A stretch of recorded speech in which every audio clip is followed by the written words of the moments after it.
What is your role? I am currently assistant head teacher with responsibility for English and literacy.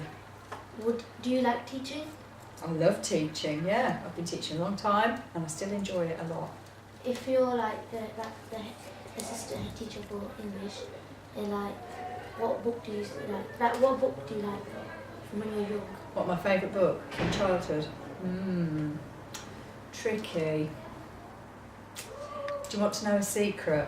I didn't really read all that much when I was younger. But I bet there's a book in mind that you know really well. Yeah, but there's more books that I've read as an adult that are children's books that I really like.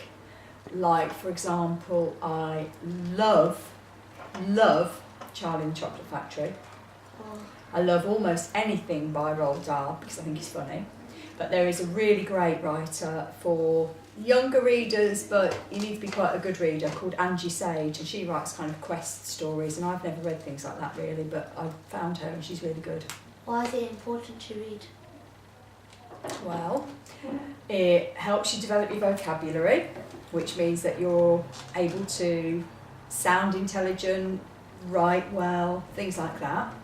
But also, it gives you something else to talk about, and it helps you to imagine other people's experience. And I think they're actually the more important things about reading in some ways, because one of the best books I've read as an adult is called The Kite Runner, and that is set in Afghanistan, and it's a brilliant, brilliant book.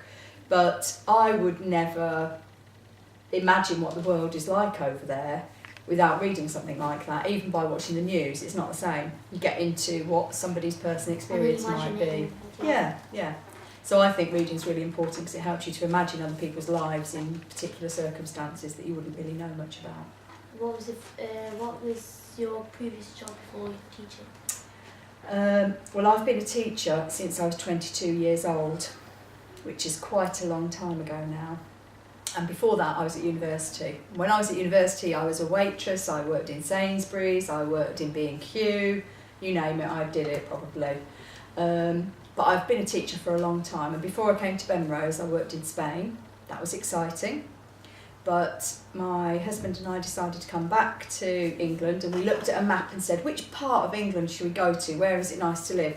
And we chose Derby because the Peak District is nearby and it's really nice there. And how do you like working with children? Yeah, I love it, yeah. I think children are really creative and they can be a little bit rebellious, but sometimes for a good reason.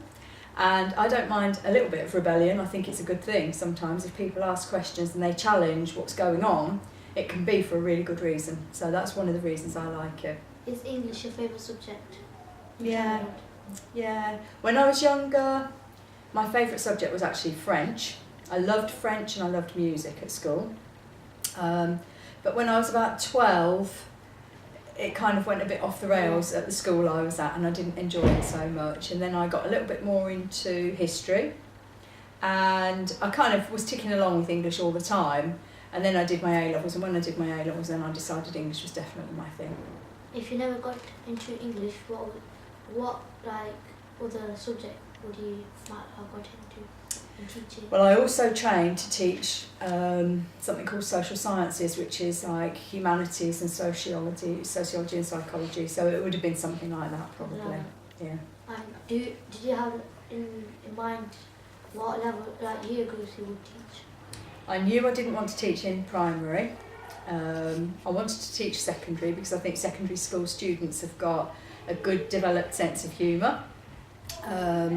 Hopefully they get your jokes some of the time.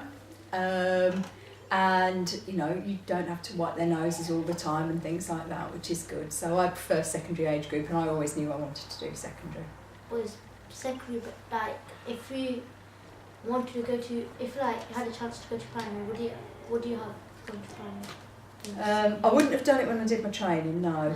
I'm more interested in it now, but that's also because of my own children. I've got a boy who's 5 and a girl who's 10. So now that I've had them, I feel like I know a little bit more about what it's like in primary school, and I'm a governor of my kids' primary school as well. And that's quite interesting because you learn a lot by doing that. But I still prefer teaching secondary. What do you do in the governor in that role? Go to quite a lot of meetings. You talk about issues that face the school. You ask questions to see, you know, do the school kind of seem to be going in the right direction. You have to understand a few things about why the school is doing things that it's doing, so that if Ofsted turn up, you can explain it and show that you understand it. Yeah, you understand. Yeah, that kind of thing. If you have any questions, you can ask me. Are you enjoying school report? Yes, I'm enjoying it a lot. Good. Have you done it before? Yes, this is my first year. Great. I'm in year 8 and I never got a chance to do it last year. I was a bit shy when I started. But then You don't seem it now. but then I heard my cousin did it. Yeah. She said it was really good. Now she's left, I said I'll take your role. Great. So you've So- taken on the mantle. Yeah. Brilliant. That's really good. And what about Courtney? Is it the first time you've done it? Yeah. She doesn't Brilliant. want to talk to you. Yes. No, I still want to talk to Doesn't know. want to be on camera. That's okay. Well done, girls. You've done a